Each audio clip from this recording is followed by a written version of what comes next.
My wife orchestrated a 4 years entitlement scheme until I exposed their performance, ended their dependence, and reclaimed my life forever now. Everything you thought you knew about the people closest to you crumbles like a house of cards. That's exactly what happened to me on what was supposed to be a celebration night, my stepdaughter's 20th birthday.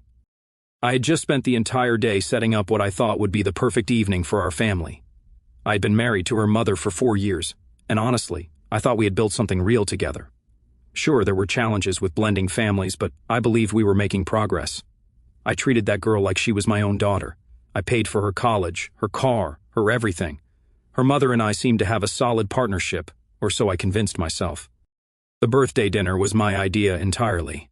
I booked reservations at this upscale restaurant downtown, the kind of place where a single meal costs more than most people spend on groceries in a week. I wanted to make it special for her. I even left work early to pick up the custom cake I had ordered 2 weeks in advance with her favorite flavor and design. But here's where things get interesting. As we were getting ready to leave for dinner, I realized I had forgotten my wallet upstairs. Simple mistake, right? I rushed back up to grab it from the dresser, and that's when I heard them talking in the hallway. They had no idea I was back in the house. The conversation started casual enough, but then I heard my stepdaughter say something that made my blood run cold. "Mom, I can't keep pretending to be grateful to him anymore.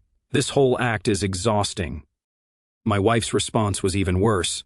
"Just hold on a little longer, honey. We need to be smart about this. He's useful for now, but he doesn't deserve our best effort. We're just maintaining until something better comes along." I froze completely. These were the two people I'd been bending over backwards to please, to provide for, to build a future with. And they were talking about me like I was some temporary convenience, a placeholder they were tolerating until they could upgrade to something better. My stepdaughter continued, "I mean, look at tonight. He's trying so hard with this fancy dinner, but it's not like we asked for it. He just does these things thinking it'll make us appreciate him more. It's actually kind of pathetic." Her mother laughed, actually laughed, and said, "That's exactly why this works so well. He's so desperate to be the perfect husband and stepfather that he'll do anything. The harder he tries, the less we have to." Standing there in my own hallway, listening to them dissect my efforts like some kind of social experiment, something fundamental shifted inside me. This wasn't just casual complaining or a bad moment. This was a calculated assessment of how to use me most effectively while giving as little as possible in return. The worst part wasn't even what they said about me personally. It was the cold, strategic way they discussed it, like they had been planning this conversation, like they had been observing and analyzing my behavior for months, maybe years. Every kind gesture, every sacrifice, every time I put their needs before my own, had been cataloged and dismissed as weakness. My stepdaughter then said something that really sealed the deal for me. The funniest part is that he actually thinks we're becoming a real family. Like, does he not see how fake we are when he's around? We smile, we say thank you. We play along with his little family fantasies, but it's all just performance. Her mother's response was the final nail in the coffin. "Well, the performance is paying our bills and funding your education, so keep it up. He's harmless enough, and as long as he keeps thinking he's winning us over, we maintain our lifestyle. When the time comes to move on, we'll have gotten everything we needed from this arrangement." I stood there for probably 2 more minutes, listening to them plan how to maximize their benefit from my presence in their lives while minimizing any genuine connection or appreciation. They talked about me like I was a resource to be managed, not a person they shared a home with. The most chilling part was how casual it all sounded. This wasn't them having a bad day or venting frustration. This was their genuine perspective on our relationship, and probably had been for a long time. Every family dinner, every conversation, every moment of what I thought was us growing closer had been nothing but carefully crafted theater designed to keep me engaged and providing. When I finally walked back downstairs, they immediately switched into performance mode. Bright smiles, excitement about dinner, gratitude for all my planning. Watching them flip that switch so seamlessly, knowing what I had just heard, was almost surreal. They were good at this game. I had to give them that. But here's what they didn't know about me. I'm not the kind of man who falls apart when he discovers he's been played.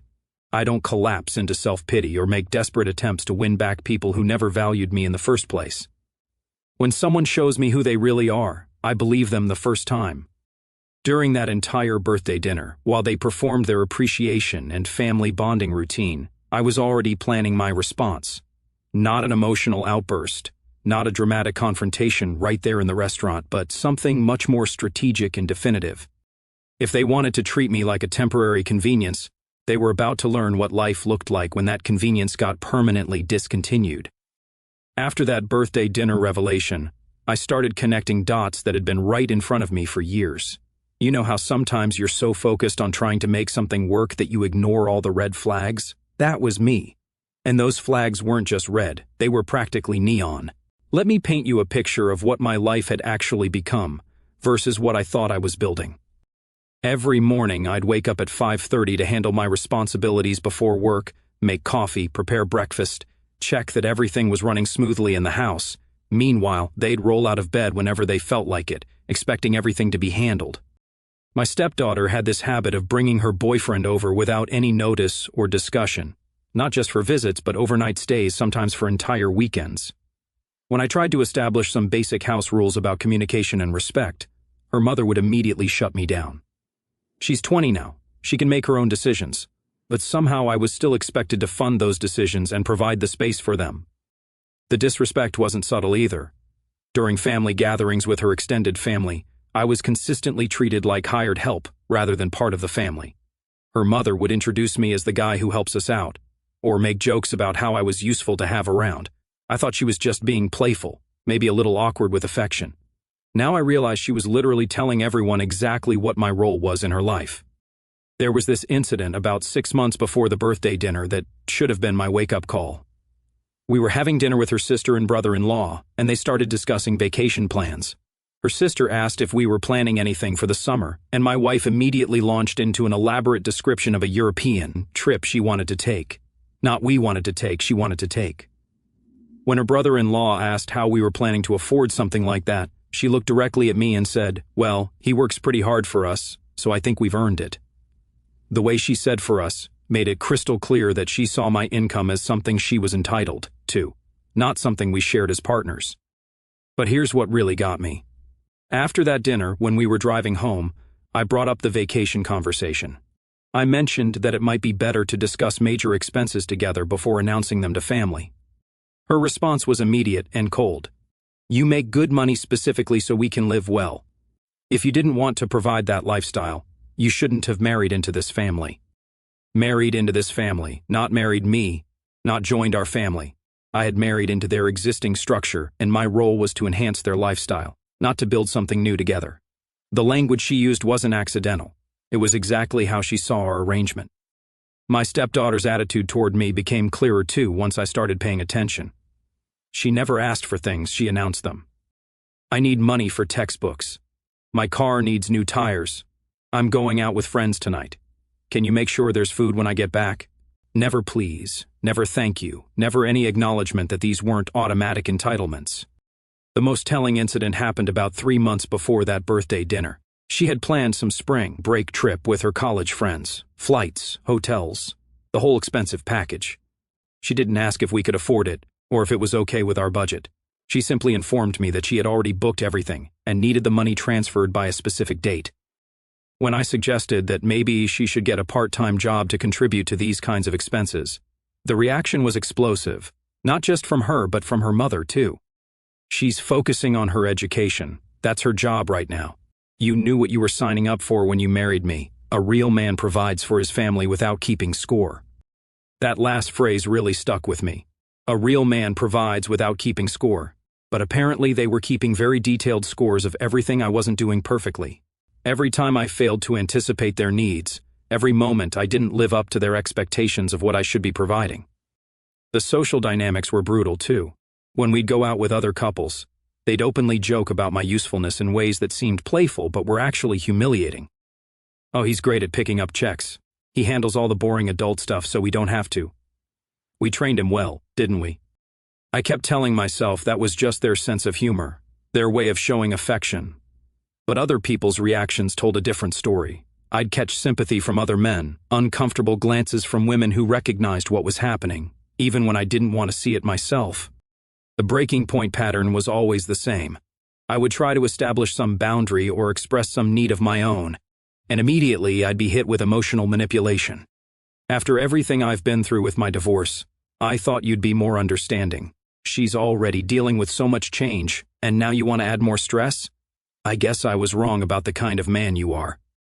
Every conversation about balance or mutual respect got turned into me being selfish, unreasonable, or failing to understand their unique circumstances. But their circumstances never seemed to improve enough to warrant any change in how they treated me. There was always another crisis. Another reason why now wasn't the time for me to expect basic consideration. Looking back, the most pathetic part was how hard I worked to earn appreciation that was never going to come. I'd plan surprises, remember important dates, go out of my way to support their goals and dreams, and their response was always just enough to keep me engaged, but never enough to make me feel valued. They had perfected the art of managing me, just enough gratitude to prevent me from getting frustrated, just enough affection to keep me invested, just enough promise of future improvement to stop me from giving up entirely. It was masterful manipulation, and I had been the perfect target for it. But that conversation I overheard changed everything, because suddenly I realized that all those patterns weren't accidents or phases we would grow out of. They were the actual relationship, and I had been the only one pretending it was something different. After hearing that conversation, I decided to conduct a little experiment. If they really saw me as nothing more than a convenient ATM, then let's see what happened when that ATM started experiencing some technical difficulties. I wasn't going to announce anything or create drama. I was just going to quietly adjust my level of availability and see how they responded. The first test was subtle. Instead of automatically handling every bill and expense, I started letting things slide just a bit, not enough to cause real problems, but enough to see if they'd notice. The credit card bill that I usually paid immediately, I let sit for a week. The streaming services automatically charged to my account. I canceled the premium subscriptions and downgraded to basic plans. Their reaction was immediate and telling. Within 3 days, my stepdaughter was complaining that her shows were buffering and asking why the internet seemed slower. My wife noticed that her favorite premium channels were gone and asked if there was some kind of billing error. When I explained that I was just being more careful about unnecessary expenses, the response was not curiosity about our budget or offers to help. It was irritation that their convenience had been disrupted. The second test was even more revealing. I started saying no to spontaneous requests. When my stepdaughter casually mentioned needing money for a weekend trip with friends, I told her I'd need to look at our budget first and get back to her. When my wife wanted to book a spa day with her sister, I suggested she use money from her own account instead of just assuming I'd cover it. The pushback was swift and predictable. Since when do we need to discuss every little expense? I thought we were past this kind of penny pinching. You're being weird about money all of a sudden. But here's what was interesting. Neither of them offered alternative solutions or suggested ways to afford these things differently. The only acceptable answer was for me to go back to automatic approval and payment. I decided to escalate the experiment. I quietly removed my credit card information from their online shopping accounts and changed the passwords on the financial apps they use to monitor our accounts. I didn't make a big announcement about it. I just waited to see how long it would take them to notice and what their reaction would be. It took exactly 4 days. My stepdaughter tried to order something online and discovered her usual payment method wasn't working. Instead of asking me about it directly, she complained to her mother, who then confronted me with immediate accusations. What did you do to the accounts? Why are you blocking us from our own money? This is controlling behavior. Our own money. That phrase really stood out to me. Money I earned became our money when they wanted access to it, but decisions about that money were apparently mine alone to make and fund. The logic was fascinating in its complete self-centeredness. I played it cool and explained that I was just updating security settings and wanted to review our spending patterns. I suggested we sit down together and go through our monthly expenses to make sure we were on the same page about everything. Their reaction to that suggestion told me everything I needed to know. My wife immediately became defensive. We don't need to micromanage every purchase like we're college students sharing an apartment. My stepdaughter was even more direct. This is really uncomfortable. You're making money into this big dramatic thing when it never was before. But when I pressed them on what our actual monthly expenses were, what we were spending on various categories, what our financial goals might be, they had no idea. They had never needed to know, because that was all my responsibility. They consumed, I provided, and apparently that system had worked perfectly fine until I started asking questions. The third test was the most revealing. I started being unavailable for my usual support duties. When my stepdaughter's car needed an oil change, I didn't automatically handle the appointment and payment. When my wife mentioned that the house needed cleaning supplies, I didn't add it to my weekend errand list. I wasn't refusing to help. I just wasn't automatically anticipating and solving every small issue that came up. The reaction was immediate frustration, but not the kind of frustration you'd expect from someone who appreciated your efforts. It was the frustration of someone whose automated service had stopped working properly. You usually handle this stuff. I don't understand why everything is suddenly complicated. You're making basic household management into this huge ordeal. What struck me most was that neither of them stepped up to handle these responsibilities themselves. They just complained that I wasn't handling them the way I used to. The oil change didn't get done. It just became a source of ongoing irritation directed at me. The cleaning supplies didn't get bought. The lack of them just became another example of how I was failing to maintain our lifestyle properly. I realized I had trained them to see me as a service provider rather than a partner. Every time I had automatically handled something, every time I had anticipated their needs, every time I had solved problems before they became inconveniences, I had reinforced their belief that this was simply my function in the relationship. The final test was watching how they talked to other people about these changes. My wife complained to her sister that I was going through some kind of phase and being difficult about money. My stepdaughter told her friends that I was acting weird and making her life unnecessarily complicated. Neither of them described it as us working together on our finances, or me needing more communication about spending, or even us having different perspectives on money management. I was simply malfunctioning, and they wanted me to get back to working properly. But here's what they didn't realize. Every complaint, every expression of irritation, every demand that things go back to the way they were before was just confirming what I had heard in that hallway conversation. I wasn't a husband and stepfather they valued and wanted to work with. I was a convenience that had stopped being convenient, and that was unacceptable to them. The most telling moment came when my wife finally sat me down for what she called a serious conversation about my recent behavior. She didn't ask if I was okay, if something was bothering me, or if there were issues we needed to work through together. She told me that my attitude was affecting the family's happiness, and that I needed to get back to being the supportive partner they were used to. Supportive partner, not equal partner, not valued partner. Supportive. My role was to support their lives, their decisions, their comfort, and when I stopped performing that role to their satisfaction, I became the problem that needed to be fixed. That's when I knew my experiment had been successful. I had confirmed exactly what that overheard conversation had revealed. This wasn't a partnership that had developed some unhealthy patterns. This was a fundamentally transactional relationship where I was the only one expected to give, and they were entitled to receive without reciprocation, appreciation, or even basic respect. The time for games was over. After weeks of testing, it was time to put all the cards on the table. I chose a Friday evening when we were all home, sitting in the living room after dinner. They were both on their phones, comfortable and relaxed.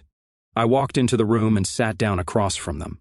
"We need to talk," I said, and something in my tone made them both look up immediately. "I heard your conversation on her birthday," I said directly, looking at both of them. "The one where you discussed how I don't deserve your best effort, and how you were just maintaining this relationship until something better comes along." The reaction was immediate. My wife's face went pale, then quickly shifted to damage control mode. "What conversation?" "I don't know what you're talking about." My stepdaughter just stared at me, probably trying to figure out how much I had actually heard. "The conversation where you called my efforts pathetic," I continued, keeping my voice calm. "Where you laughed about how desperate I am to be the perfect husband and stepfather. Where you discussed how to maximize your benefit from this arrangement, while giving as little as possible in return." My wife immediately went into deflection mode. "You must have misunderstood something. We were probably just venting about normal family stress." "Let me refresh your memory," I said, and then I repeated back several specific phrases from their conversation, word for word.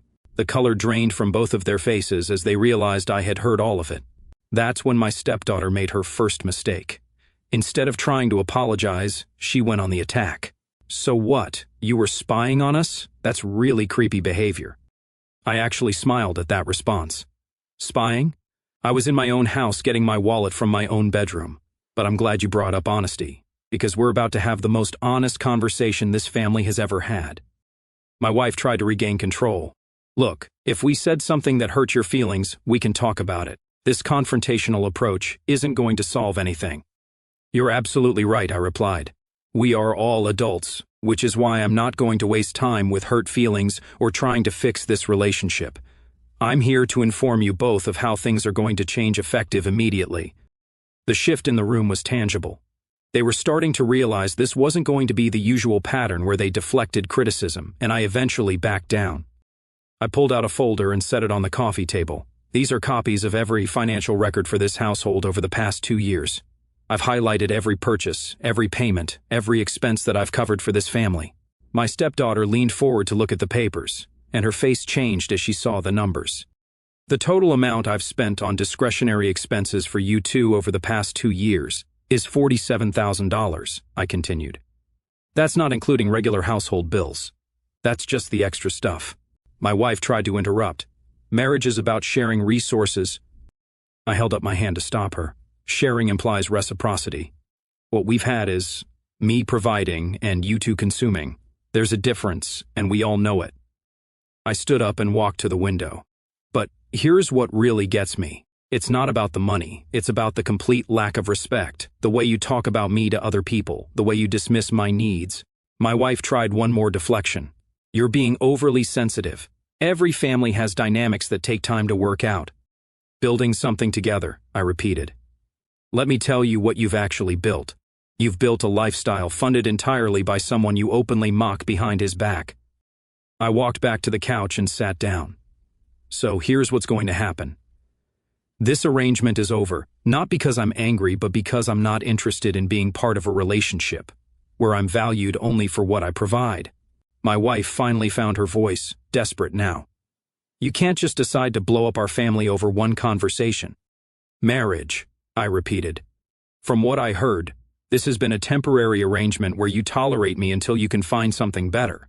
So I'm helping you skip to the part where you don't have to tolerate me anymore. The reality was finally sinking in. This wasn't a fight they could win with manipulation. What exactly are you saying? My wife asked. I'm saying that starting tomorrow, you're going to get exactly the level of effort from me that you've decided I deserve, which, according to your own words, is nothing. The next morning, I started executing what I had been planning for weeks. While they were still processing the shock of our conversation, I had already moved into action mode. The difference between angry reactions and strategic decisions is preparation, and I had been preparing. First stop was the bank. I walked in when they opened at 9 and requested to speak with a manager about separating joint accounts. I opened a new individual account and began the transfer of my direct deposits. The joint account would remain open, but my contributions to it were ending immediately. By noon, I had completed the banking changes and moved on to the credit cards. Every card where I was the primary account holder got canceled immediately. The ones where they were authorized users, those authorizations got revoked. I kept one card for my own use and left them to figure out their own financial instruments. The phone calls started around 2 o'clock in the afternoon. My wife called first, panicked because her card had been declined at lunch. What did you do? Why isn't my card working?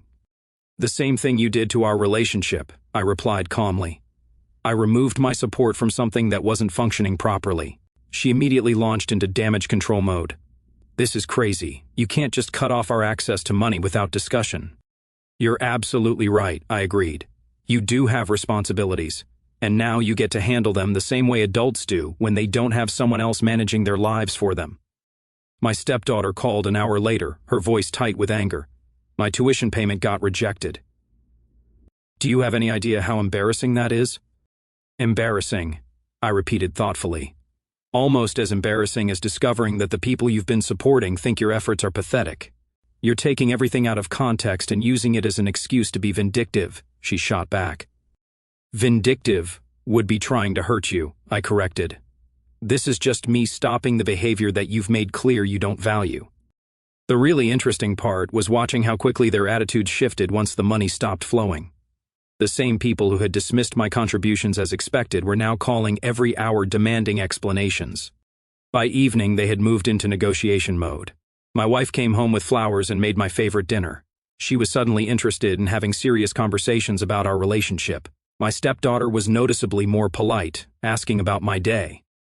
But respect that comes only after consequences isn't actually respect.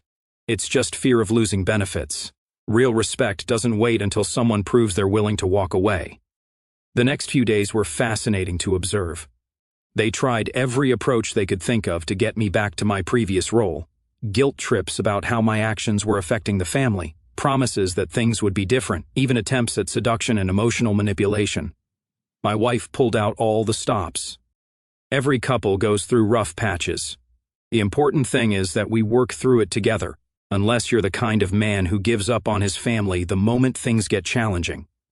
I listened to all of it with detached interest, not because I was unmoved, but because I recognized it for what it was, crisis management. They weren't suddenly appreciating me as a person. They were scrambling to restore their funding source. The turning point came when they realized emotional appeals weren't working. That's when they switched to intimidation. My wife informed me that she had spoken with a lawyer about our assets. My stepdaughter suggested that I was going to end up alone and bitter. Let me understand this correctly, I said. When you thought I was permanently committed to supporting you regardless of how you treated me, I was disposable. But now that I'm potentially leaving, suddenly I'm essential. The most revealing moment came when my stepdaughter broke down. Do you have any idea how this looks to my friends? You're humiliating us publicly. There it was. The core issue wasn't losing me as a person. It was the social embarrassment of having their lifestyle visibly downgraded.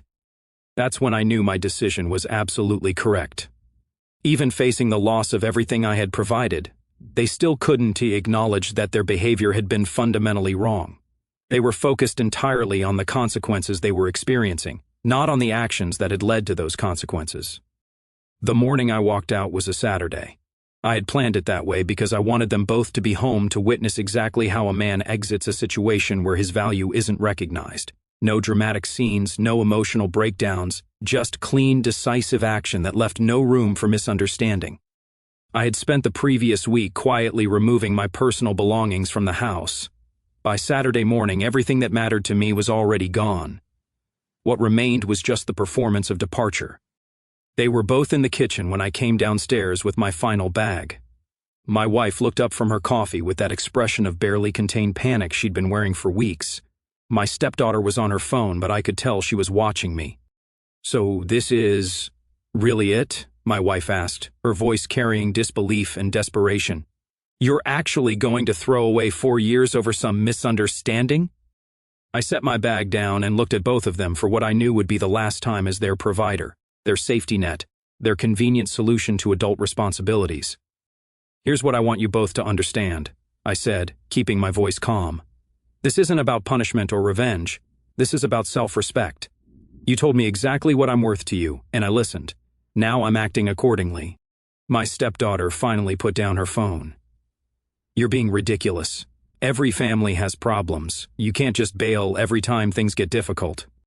"Difficult," I repeated. "This isn't difficult. Difficult is when people who care about each other work through challenges together. What we had was me working while you two benefited." I walked to the counter where I had left an envelope. Inside were keys, account information, and a detailed breakdown of every monthly expense they would now be responsible for handling themselves. "Everything you need to maintain this household is in here," I explained. "Mortgage payment dates, utility companies, service providers, all the boring adult stuff that you never had to think about because I handled it automatically." My wife's facade finally cracked completely. "You can't just abandon us like this. I don't even know how to manage half of these things. We need time to figure this out." "You've had 4 years to figure it out," I replied. "But you never needed to, because someone else was taking care of everything. Now you get to learn the same way every other adult learns, through necessity." My stepdaughter tried one last emotional appeal. "I know we weren't perfect, but you were like a father to me. Doesn't that mean anything?" I looked at her directly. "Our relationship was never what you're pretending it was. A father is someone whose efforts are appreciated, whose presence is valued. I was your mother's husband who paid for things. There's a difference." That hit home. For the first time, she looked genuinely hurt rather than just angry.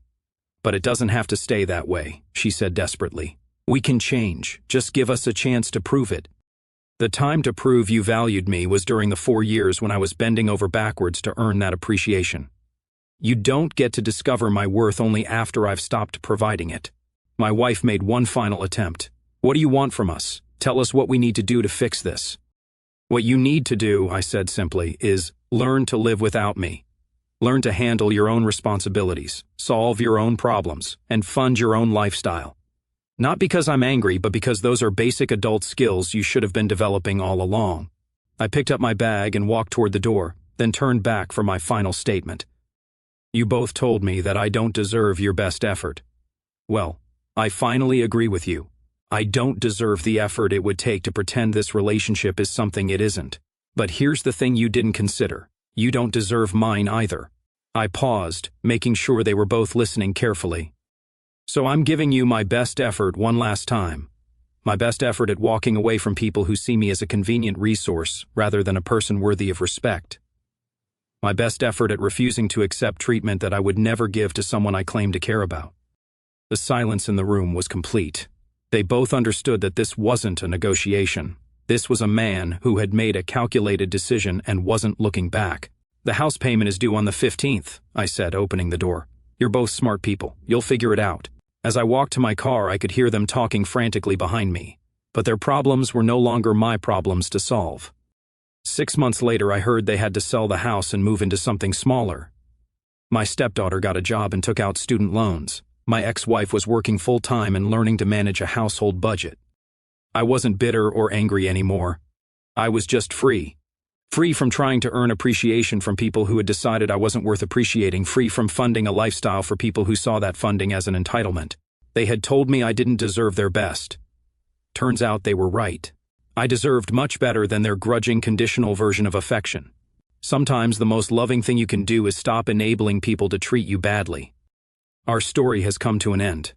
If you've made it this far, how about subscribing to our channel? It helps us immensely. I've selected 2 other videos for you that I'm sure you'll enjoy. Feel free to click on them. I'll be waiting for you in the next story. See you soon.